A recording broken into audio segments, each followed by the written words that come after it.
Hello, and welcome back to Wario Land 3. On the last episode, we defeated Wormwood, who lived, in S1 the Grasslands, lived, past tense, because he's dead now, because we killed him, which is quite unfortunate, but in doing so, we got the first of 5 wonderful music boxes, which are the MacGuffins for the video game that allow us to complete the video game when we get all 5. But in getting it, played its wonderful song and unlocked S2, the Big Bridge, because despite the fact that they are wonderful MacGuffins we need to complete this video game, does not mean that they aren't treasures that unlock levels and other things, unlock things within levels for us. Maybe, I don't remember 100% off the top of my head.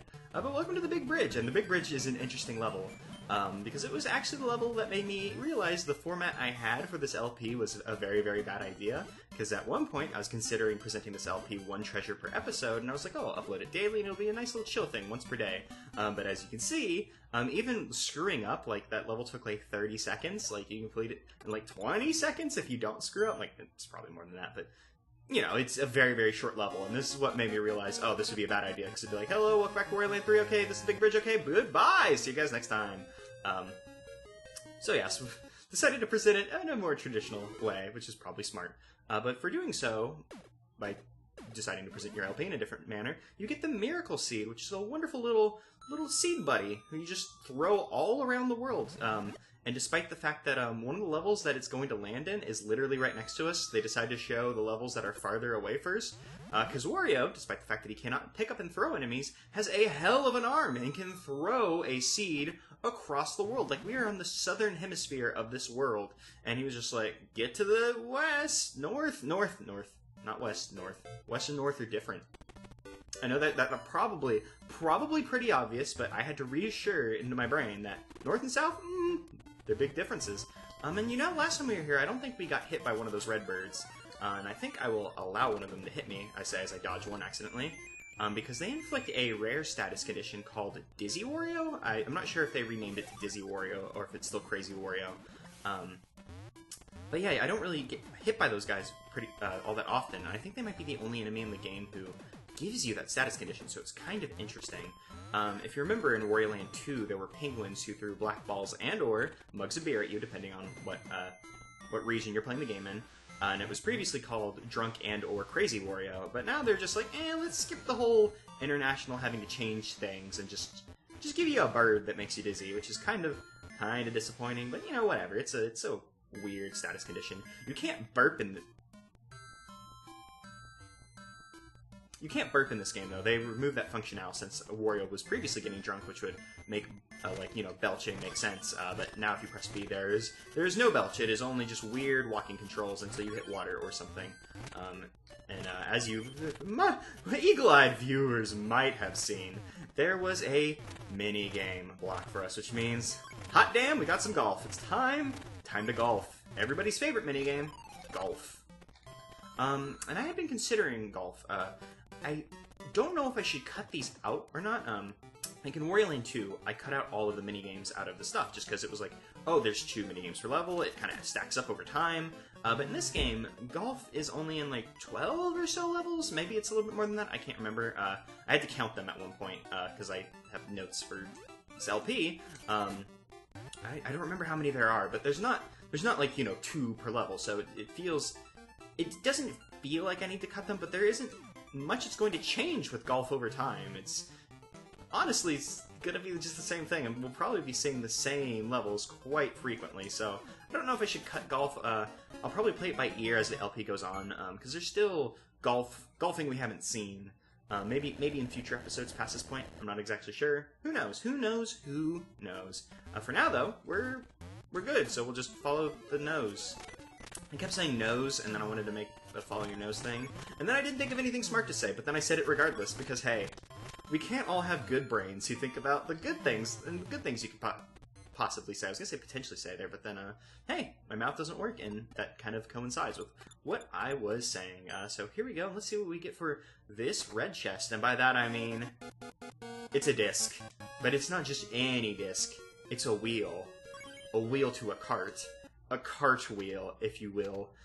So I went and renamed all the stupid treasures. I've mentioned this before. And I got to this one, and I was like, they're wheels for a cart. What should I call them? And I was like, should I make like a Mario Kart thing and just like call them cart with a K? I don't know, but then I just wrote down cartwheels while I was thinking about it, and I'm like, that's the stupidest thing. I'm just gonna keep it cartwheels. Why the hell not? You know, screw it. They're cartwheels. There's a pun in there already. It's good. It's good. Don't tell me otherwise. It's good. Shut up, please. Don't be mean. So yes, I didn't mention it, but that vine that we climbed up to get to the red chest area and the last level was the result of the Miracle Seed. They plant vine buddies for us to allow us to climb, which allows us to get to the canopy of the Pool of Rain. For a second I forgot the level name, which was very bad. Oh, and luckily I fell onto a platform. Since this is a Game Boy Color game, there isn't a lot of, like, vertical leeway. Like, I mean, I guess there's actually quite a lot of vertical leeway. It'd be less so if it was a Game Boy Advance game, but there's more horizontal 4x3. I think there's more horizontal leeway than there is vertical. I've completely forgotten how 4x3 works. So there's that. Oops, I almost fell. But that's fine, that's fine. So sometimes falling is kind of weird, especially because the camera likes to keep Wario, like, kind of as low to the ground as it can. But there we go. That's all you need the vine for to get to the top of the... Well, I guess it's not all you need the vine for, but use the vine to get to the top of the canopy. And it doesn't matter where you fall from the canopy, it'll always drop you right next to that Paragoom, right near the beginning, which is quite convenient because the second purpose of the vine, other than get to the top of that to get to the top of that canopy, my mouth went a mile per minute and I couldn't catch up, is to move that boulder that was previously obscuring this cave from us, which hid the red treasure. So now we can come in here and collect our red treasure. A weird blue skull thing. It's actually not a weird blue skull thing, but we'll talk about it in un momento. Un momento. I also like that, even though, like, we picked this game to play in English, the save screens are also still in Japanese. I know we still have the vine that we haven't visited, in the, I started nodding my head like you would know which direction I was pointing at, or even be able to see and or hear it. We still have that vine in North 3, the Vast Plain? I think that's the Vast Plain. I'm not 100% sure. Yeah, it's the Vast Plain.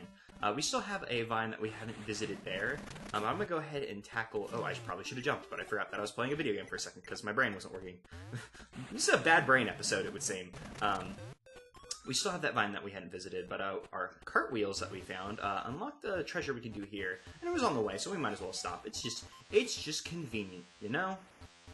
So we might as well stop here, especially since I think this is a not required treasure.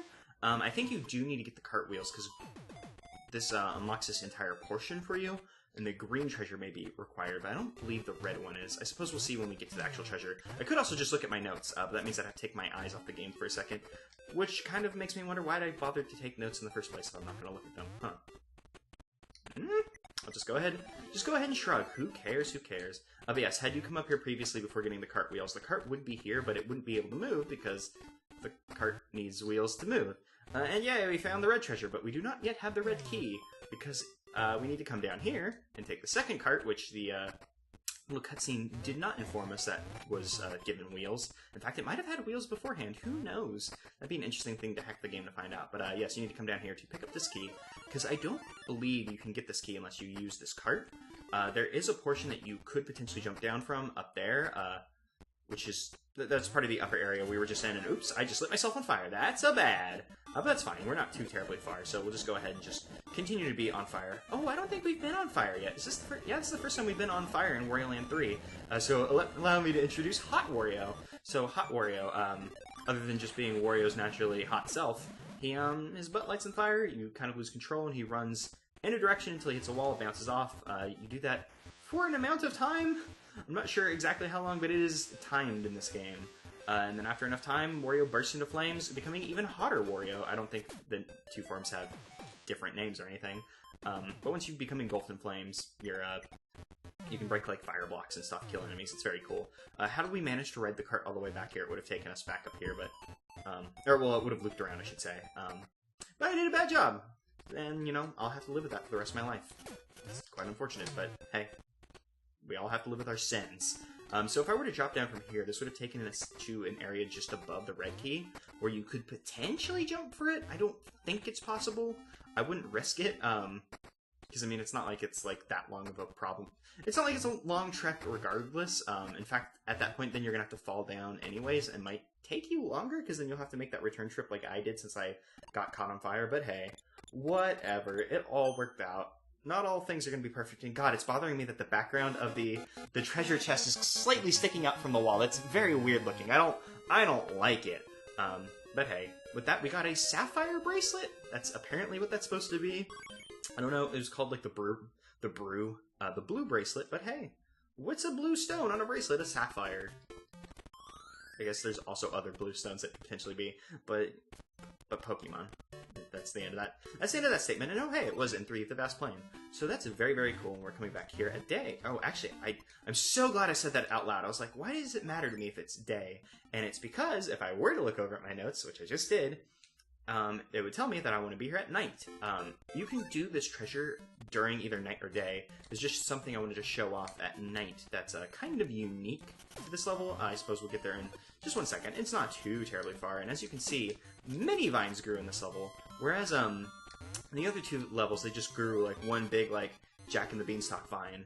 This one got many vines all across the Vast Plain, but the important one is this one, which takes you to this pipe, unlocking a brand new area. How great! So this area has these crusher enemies, these weird thwomps. They have some weird, like, Japanese name that I'm not 100% sure of, because they're not actually thwomps. But hey, they're just crusher, and then they got their grab bot friends who will pick them up, just as act as like kind of a soft punishment for the area. And this here is Mr. Moon. He's a unique enemy. Well, I guess he's not unique. There are 2 of them in the game. And he has a counterpart, like Senor Sun. I'm not 100% sure if that's actually his name, but I saw that on a Wario Land fan site, and I'm quite fond of Senor Sun and Mr. Moon. And he spits stars at us. Were that to hit us, we'd become stunned. It'd be, like, electrocuted, which could potentially knock us off. And the sun spits fire, which could light you on fire. So it's, I guess, debatable which one you prefer. I would say the moon's probably the easier one to deal with, because if you get lit on fire, you're probably screwed, whereas being stunned will kind of give you a little bit of knockback, which could be troublesome, but I feel like it's a softer punishment than being lit on fire. That being said, though, I feel like the stun is maybe a low-risk, low-return path, whereas being fire is high-risk, high-return, because if you're lit on fire, using skill, you could potentially stay in the game, whereas being stunned, it kind of just ends up being, oh, are you going to manage to stay in or not? And we were given the easy course, so I would like not to screw this up. Oh, I don't know if I've actually slipped with Wario yet during golf, so hey, I guess we showed that off, and I'm probably going to screw this up now. Yep, just a little bit too far, even though we got, like, the easiest course. This one's so easy to hole-in-one. I don't think it's possible. Well, let me restate that. It is not possible to hole-in-win. Hole-in-win, I guess that's not technically incorrect. Oops, and I was too busy thinking about hole-in-win. It's not possible to hole-in-win every single course. And it's kind of interesting, just based on how it plays. Like, I don't know if that's a thing in golf. Like, maybe some courses are just impossible to hole-in-one. I don't know enough about golf to talk about it, even though my dad was mad into golf, and I played a little bit of golf with him, like, when I was a kid. Don't know a whole lot about it, though, because it very much wasn't my thing. Let's see if we can do this. I'm guessing maybe about that much power. Nope, just a bit shy. If I had hit it a little bit harder, we would have been fine. So there we go. That's kind of how golf goes. You just sometimes you do the good golf boy, and sometimes you do the bad golf boy. That's just how it is. And I don't want it to land in the bunker, so I'll hit it maybe right about there. That might be too hard. Ooh, that was absolutely perfect. We were maybe a couple pixels away from landing in the bunker. And we want to hit this as hard as we can, but we don't want to put any front spin on it, because I don't want it to bounce forward. I'm not sure if that's how front spin, backspin works, but I'm going to pretend that's right. Oh, damn. I guess if you hit it in the red, it still bounces a little bit. That's how physics would work. I barely passed physics 1 and 2 in college, so, I mean, that's how it went. That's how it goes, but I guess I was also in, not to brag or anything, the, advanced engineer, stuff, because engineering degrees and bullshit. But hey, who cares about physics? You hit a golf ball enough times, and you will eventually win, regardless of skill. That's how golf works, I'm sure. Please, trust me, my dad plays golf. I know everything there is about golf. So goodbye, Mr. Moon, we will not see you again.